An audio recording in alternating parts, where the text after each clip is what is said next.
Good afternoon to one and all. Welcome you all to the daily Indian Express newspaper analysis for the date 18th October 2023, brought to you by Ganesh AS Academy. Okay, let's get into the today's newspaper analysis. So these are all the important articles which came in the today's Indian Express newspaper. Have a look at it.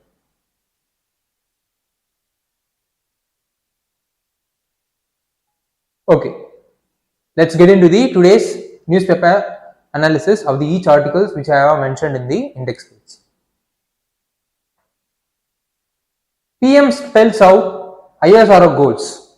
The space station by 2035, that is Indian space station, and then Indian on moon by 2040. So this is what the news is. From the heading itself, you could able to know that what the news is about.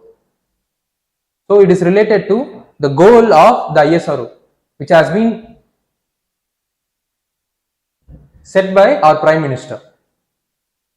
So during a meeting with the ISRO as well as ISRO and the government official, what our Prime Minister has said is that India need to have a space station by 2035, and also Indians should be landing on the moon by 2040.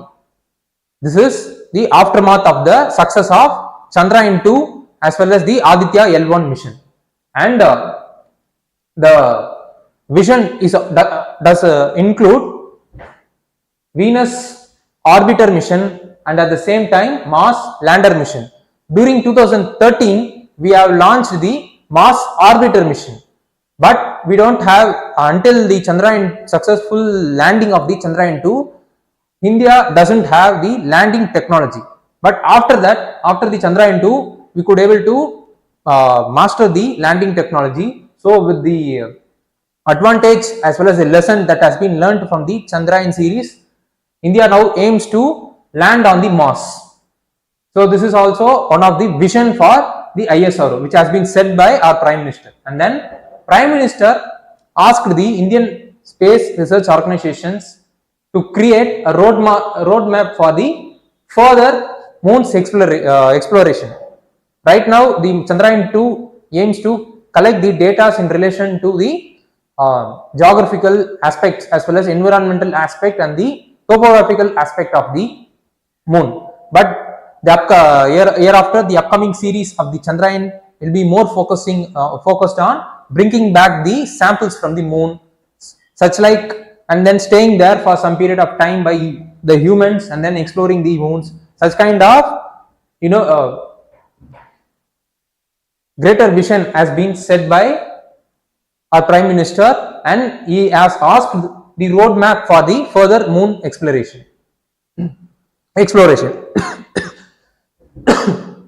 And then technologies like human rated launch vehicle, crew escape system, and then space suit are developed by ISRO in recent times. Because of the advantages of that only, we are now aiming to land our Indian by 2040. And then the meeting does not provide any kind of detail in respect to the Venus orbiter mission, but during 2019, an interview by our ISRO chairman, he has provided some details in relation to the Venus mission.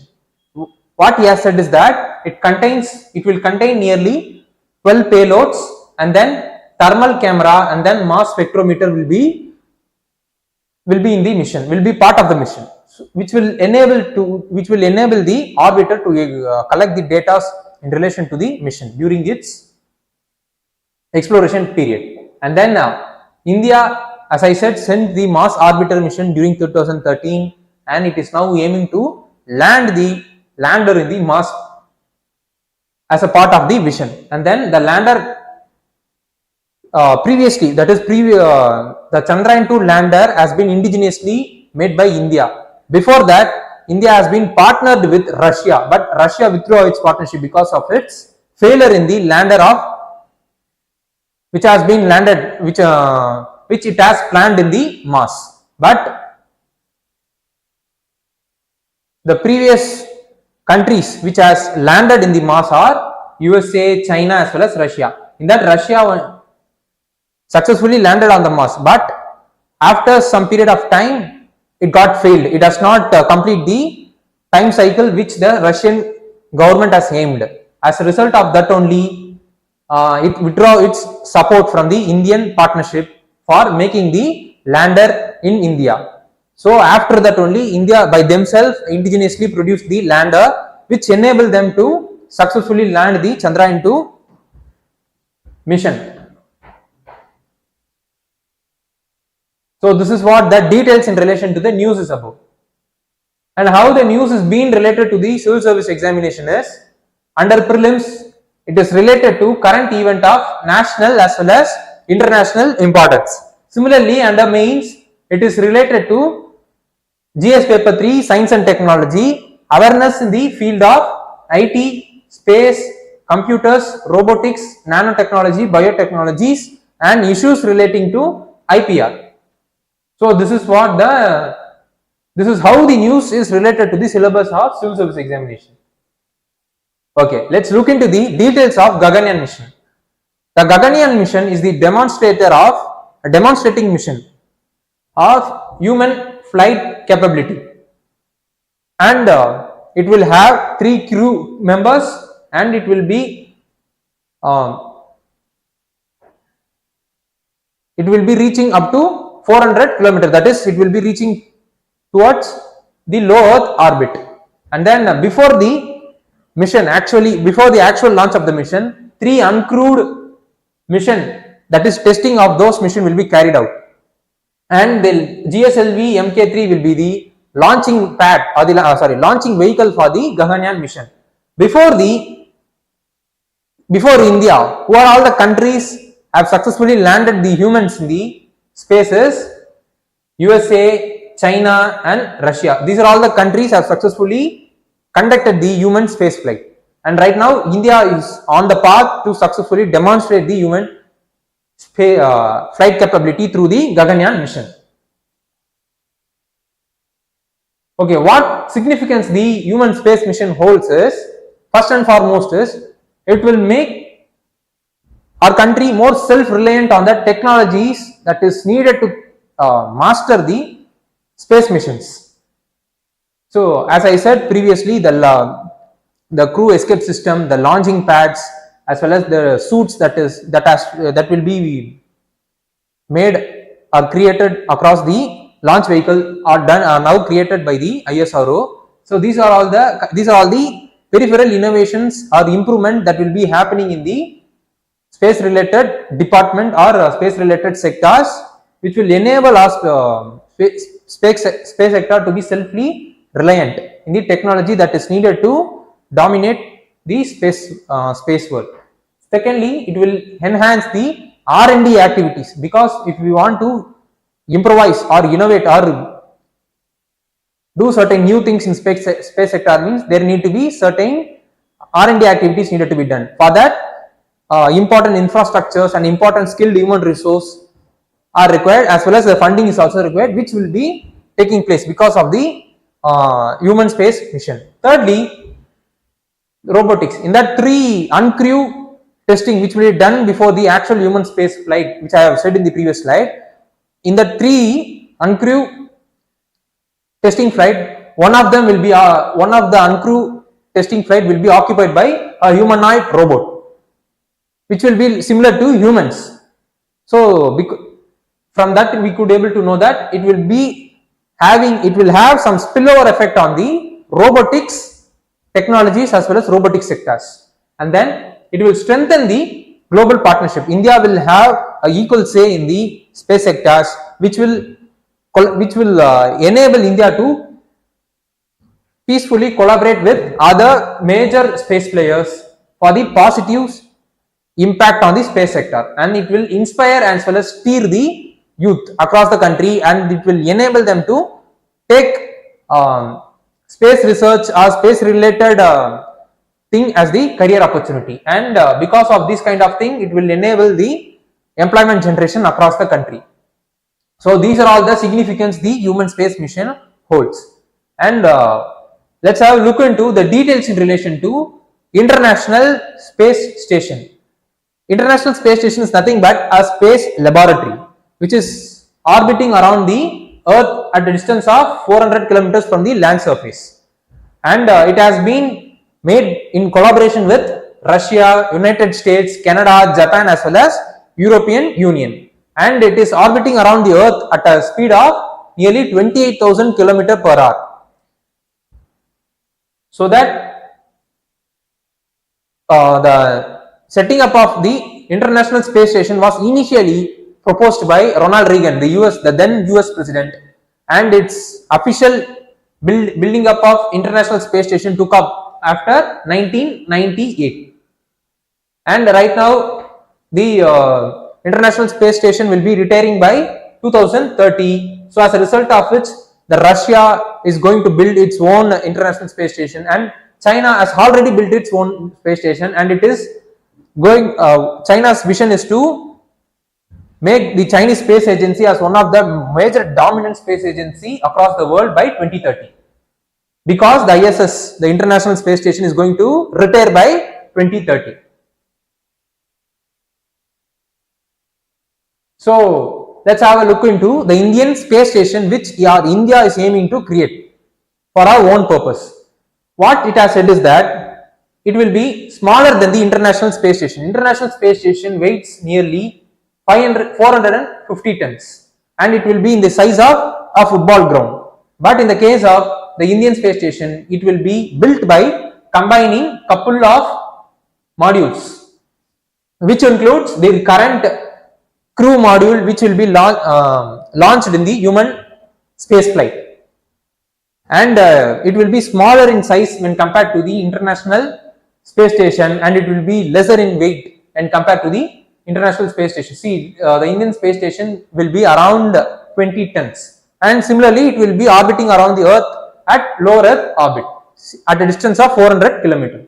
So this is what the details in relation to Indian Space Station which our Indian government or ISRO is trying to build. So what need to be studied further is, we should first know about Gaganyaan mission. Secondly, we should also know about Tiangong Space Station, that is the space station being built by the China, which is very important from the perspective of prelims. So, and also we should also know about the Chandrayaan as well as the Aditya L1 mission. So these are all the things which we need to be aware of.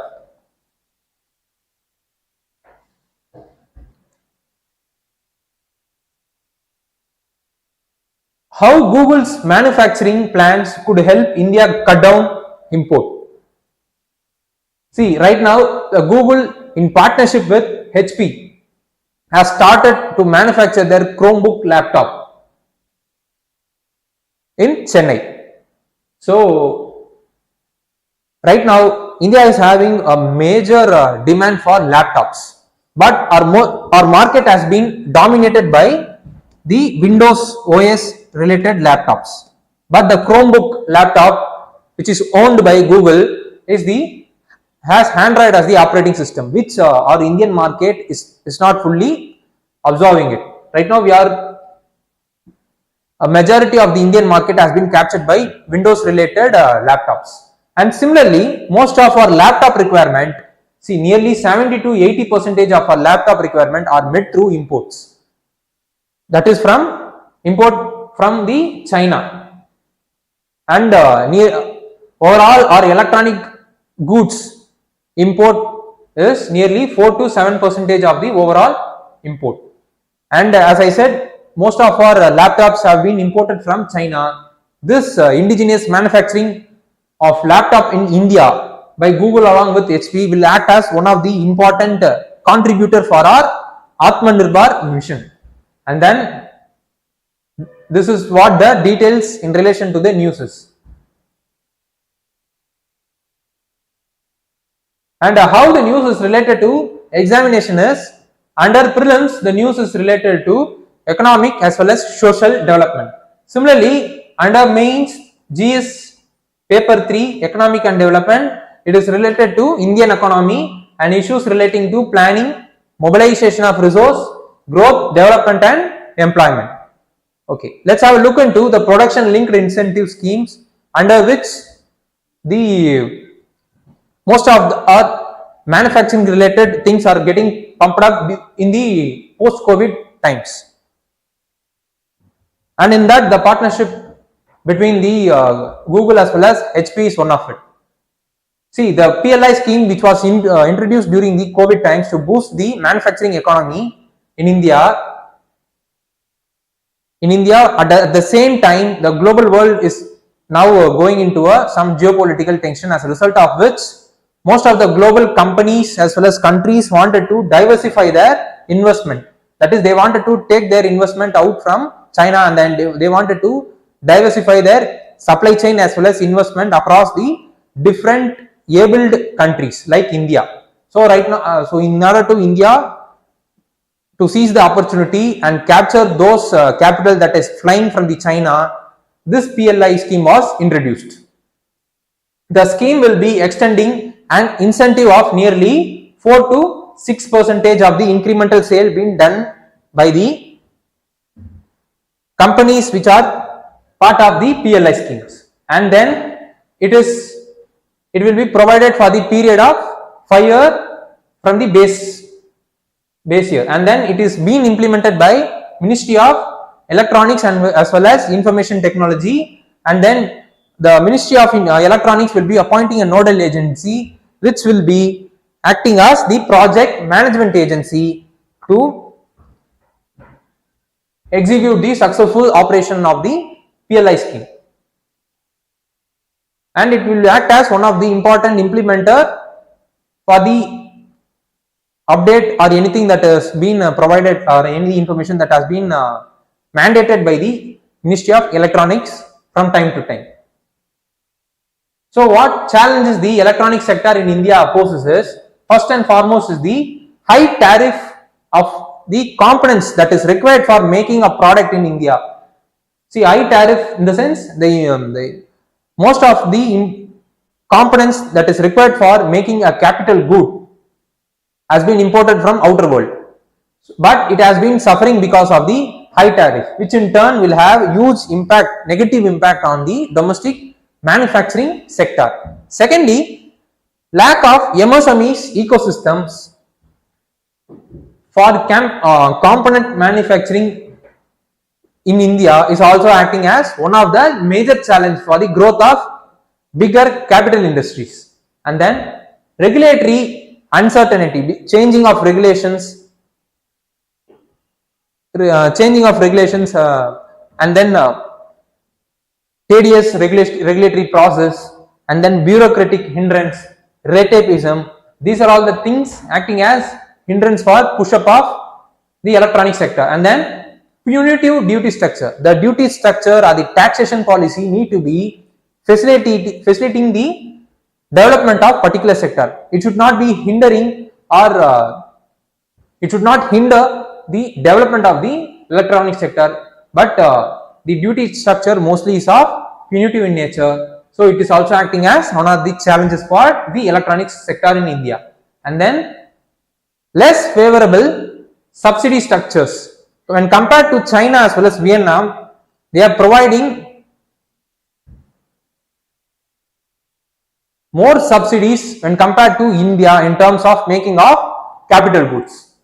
So that is the reason why they are having some edge over India when compared to in terms of absorbing the investment that is coming to their countries. And then lack of free trade agreements with developed as well as other major countries is also acting as one of the hindrance for pickup of the manufacturing sector, more importantly the electronic sectors. And then less income tax holidays and then low tax exemptions is also acting as another hindrance for the build-up of the electronic sectors in India. So this is what the challenges for electronic sectors in India. So what need to be done to overcome these challenges is that the domestic ecosystem need to be enhanced. Incubating the MSME sectors for component manufacturing, which will in turn act as the input suppliers for the bigger capital goods in India. Secondly, our exports need to be heavily incentivized so that the products that has been manufactured in India will have a competitive edge in the international arena. And then the punitive tax structure or the duty structure need to be transformed into the facilitating tax structures. These are all the things need to be done to overcome the challenges of the electronic sectors in India. So what need to be studied further is, first and foremost, we should know about what is national manufacturing policies about. What are all the targets it has set to develop the manufacturing ecosystem in India. Secondly, we should also know about the electronic policy of India. And then what does the Atmanirbhar vision is about. And these are all, and then fourthly, we should also know about the Make in India scheme, its objective, and what are all the things it has achieved, and what are all the hindrances right now it is facing, and what are all the way forward need to be done to overcome it. These are all the things which we needed to be aware of.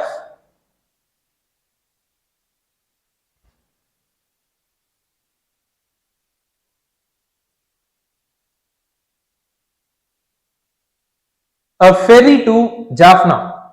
See, a ferry service from Nagapattinam, that is in Tamil Nadu, to Jaffna, Sri Lanka has been restarted. During the early 1900s, the maritime service between India and Sri Lanka began.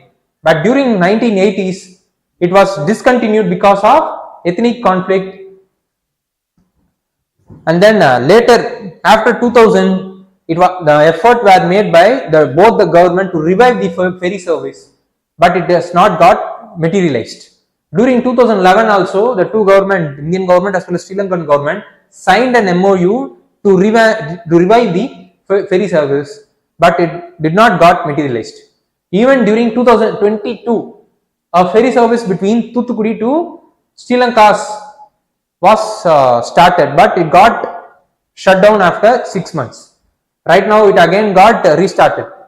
This ferry service will have huge impact on boosting trade between India as well as Sri Lanka, and then it will enable the people to people, culture to culture connect between India as well as Sri Lanka. And then the vision document between Indian which was signed by India as well as Sri Lanka aims to revive the maritime connectivity. In that, what India as well as Sri Lanka has made a vision is that they wanted to develop ports like Colombo, Trincomalee, and Kanke Sandurai. So these are all the ports which the India is trying to revive, and then it wanted to strengthen the maritime cooperation. As a result of this only, this ferry service, from that perspective, this ferry service is very important in terms of trade as well as people to people connect, and in terms of other strategic thing. So in recent years, the Chinese involvement in Sri Lanka is one of the major concern in terms of relationship between India as well as Sri Lanka. But India took a civilizational aspect to counterbalance the Chinese influence in the region. The civilizational aspect in the sense, see, India has ancient cultural as well as people connect with the Sri Lanka. So this aspect has been introduced by India to overcome the challenge that has been produced by Beijing in the Sri Lanka. As a part of it also, the ferry service could be viewed. So ferry service will be reviving the people to people as well as cultural to culture relationship between India as well as Sri Lanka. So this is what the details in relation to the news is about. Okay, how the news is being related to civil service examination is, under prelims, the news is related to current events of national as well as international importance. Similarly, under mains, it is related to India and its neighborhood relations, which comes under GS paper 2, international relation. So let's have a look into the details in relation to the India as well as Sri Lanka's relationship. See, as I said, India and Sri Lanka share a historical relationship in terms of cultural as well as the people connect. from the ancient time itself. And also, in terms of economic cooperation, India is the Sri Lanka's third largest trade destination, and at the same time, Sri Lanka is having a huge benefit of free trade agreement which it has signed with India.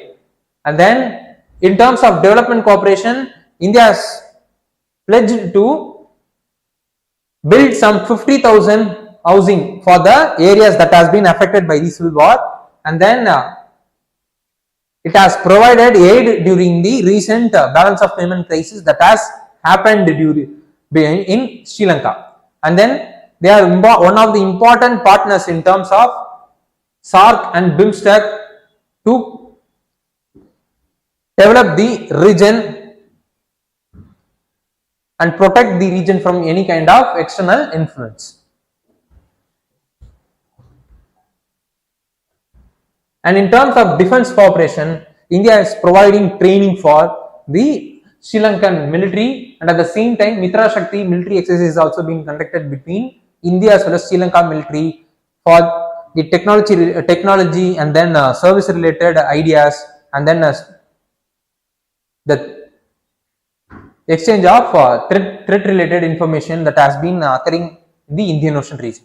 And then India is also exporting the military hardware to support the Sri Lankan. Why? Because right now Sri Lanka is one of the country which is geographically very important for India to contain the Chinese influence in the Indian Ocean region. For that, and also at the same time, most of the trade of India is passing through the Indian Ocean region because of this piracy, and then the drug trafficking that has been taking place in the Indian Ocean region is affecting the India's strategic interest. To contain this kind of negative things that has been happening in the Indian Ocean, Sri Lanka is very important for India. So to strengthen the Sri Lankan's army capability is one of the important requirement for India. For that, India is exporting military hardware and then sharing the intelligence to Sri Lankan military, and then training by India, and then military exercise between the countries is all one of the important part of it. So what significance the India-Sri Lanka bilateral relationship has is, first and foremost, as I said, because of the geographical location of Sri Lanka, it holds some geopolitical importance for India to prevent the Indian Ocean from the Chinese influence, to prevent the Indian Ocean from drug trafficking, to prevent the Indian Ocean from the piracy related issues, so that India's trade security, energy security, and then the strategic aspect of India's strategic vision of India will be fulfilled because of the strengthening of relationship between India and Sri Lanka. Secondly, because of heavy influence of people to people connect and then cultural to cultural connect, it has positively influenced the India as well as Sri Lankan relationship, which has some ripple effect, positive effect on the economic as well as strategic aspect. And then defense cooperation. As I said, Sri Lanka is very important for India strategically. For that, defense cooperation is more important for it, which Sri Lanka is also in the dire need for the intelligence as well as export the military hardware which India is providing to it. For that, India requires a cooperation from Sri Lanka for securing the Indian Ocean region. So these are all the three significance the Indian-Sri Lanka bilateral relationship has, and what challenges it poses is, first and foremost is the fishermen issues, and then Kachativu issues. During 1934, during the 1974 agreement, the Kachativu has been given to the Sri Lanka with this right specifically reserved for the Tamil Nadu fishermen. But the wordings that has been made in the agreement is so vague that the Sri Lankan government has neglected the fisherman right, most importantly Tamil Nadu fisherman rights in the Indian fisherman rights in the coast, the Kachativu region. So right now that issue is right now going on, and it is also having some. It is also one of the challenges for the relationship. And then thirdly, the Chinese influence in the island. So these are all the challenges in the relation between India as well as Sri Lanka. So what need to be studied further is, we should know about the Sri Lanka map. Secondly, we should also know about the recent Sri Lankan economic crisis, which has happened because of the COVID as well as the Russian-Ukraine war and so on and so forth.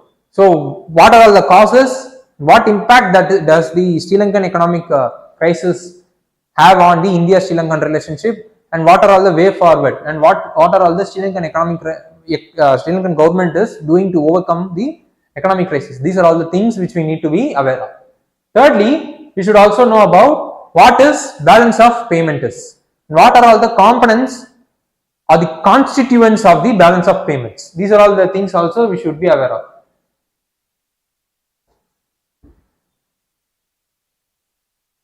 State to spend nearly 29% more on capital expenditure in the financial year 2023-24, says ICRA. See, the states are going to spend 29% more capital expenditure, which is aided by the additional central grants and the market borrowings. And then the state debt in comparison with the GDP is also going to rise to 30% from the 28% from previous year. Similarly, because of this, the state's fiscal debt is also going to go up against the budget estimation. So these are all the details in relation to the news is about. How the news is related to examination is, under prelims it is related to economics as well as social development. Similarly, under mains it is related to Indian economy and issues relating to planning, mobilization of resource, growth, development and employment.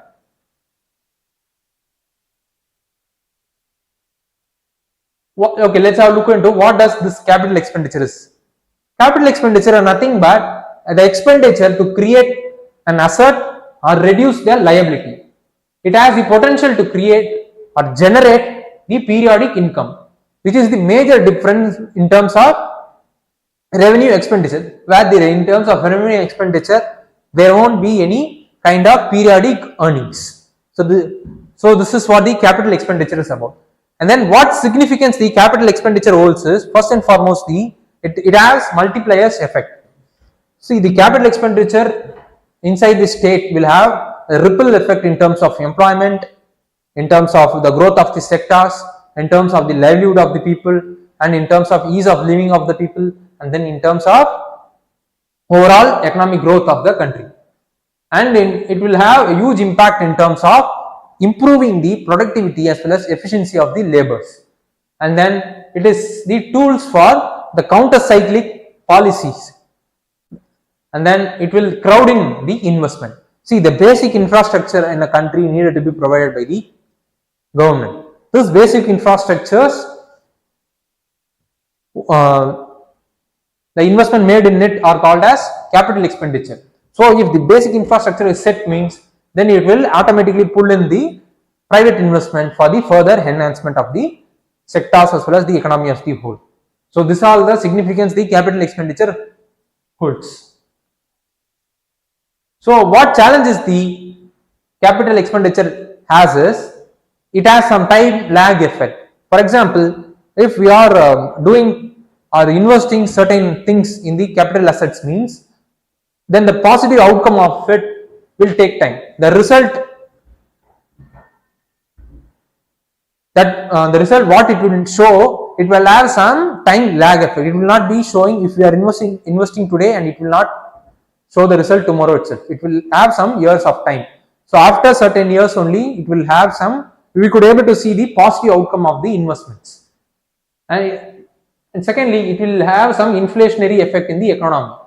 And then the capital expenditures need to pass through many bureaucratic hurdles before it gets actually materialized. So these are all the challenges the capital expenditure holds.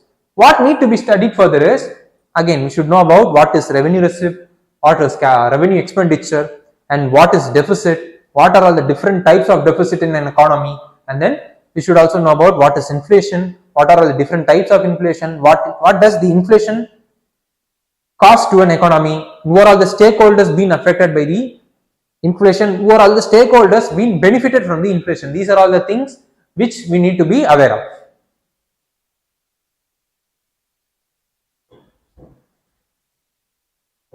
Why Egypt is keeping Gaza's Rafah border crossing unit shut? See, Rafah crossing between the Egypt as well as Gaza is the only aid providing entry which is far away from the Israel, and it is the home to nearly 2.3 millions of people, and this crossing has been owned by Egypt, and Egypt is wary of rising insurgency across the borders since 2013, but the insurgency issues has been reduced, but Egypt is hesitating to reduce the blockade in the border because of the extremist activities that has been happening in the Gazas. And during 2007, the Hamas took over the Gaza government. So Egypt, in order to support the Israel, it has made a blockade in the region. As a result of which, the security has been tightened across the strip. So this is the reason why the Egypt is right now blocking the crossing, which is the important lifeline for providing aid for the Gaza civilians who have been affected because of this war. And right now the efforts are being underway by the UN as well as the other developed countries and other stakeholders to provide aid to these civilians through this Rafah border. So this is one of the important thing from the prelims perspective, and we should be aware of it. See, the Rafah border, and it is the Mediterranean Sea. So we should be aware of the geography also, which is very important from the prelims perspective.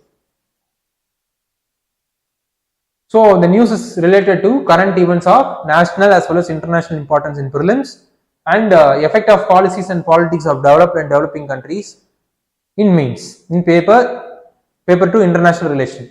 And what need to be studied further is we should know about the Middle East map. Secondly, we should also know about the Israel-Palestine war. What is the cause of the war, and what is the ongoing situation right now in the war, and what are all the different countries are doing, as well as what are all the world institutions are doing to end the war.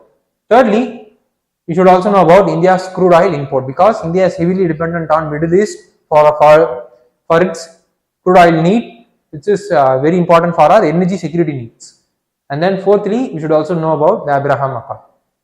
These are all the other areas which we need to be aware of from the details which you have seen in the previous slide. Okay, let's have a look into today's practice prelims question. So this is the question. This is the question of today's session. I want those students, those who are watching the session online, please do comment the option point for the question which you are seeing right now on the board.